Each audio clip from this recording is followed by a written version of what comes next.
Halløj, velkommen til endnu en omgang tips og tricks med den lille skøre her. Jeg har taget det på værkstedet i dag, fordi vi skal snakke lidt om pletter. Og jeg tænkte, det hører ikke så godt til inde i køkkenet, selvom de fleste pletter selvfølgelig opstår i køkkenet.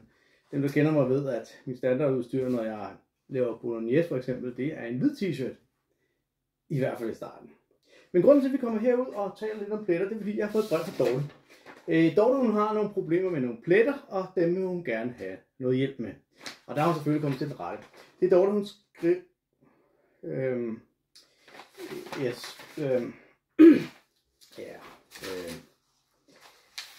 det er Dorte, hun skriver, det er: Kære Henrik, jeg har malet mit køkken, men da jeg desværre ikke har styr på hverken fin eller grovmotorik, har jeg nu grønne pletter over det hele, inklusiv mit tøj. Hvad gør jeg? Kærlig hilsen, Dorte med de grønne fingre. Dorte, den klarer jeg. Jeg har tricket, som fjerner en hver plet fra uanset hvilken slags tøj, som vi taler om her.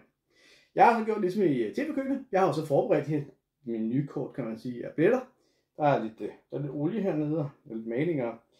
Der er også en frisk plet, et eller andet her. Det ligner noget yoghurt eller noget. Ja. Men vi koncentrerer os om malingen, fordi det er det, Dorte hun skriver om.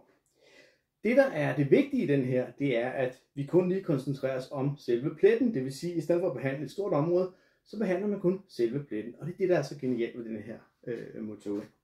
Så man skal lige isolere pletten. Det gør jeg her. Så tager jeg fat. Og nu er det går hurtigt. Nu skal I følge med. Den er væk. Det er simpelthen genialt. Selv tak. Vi ses næste gang.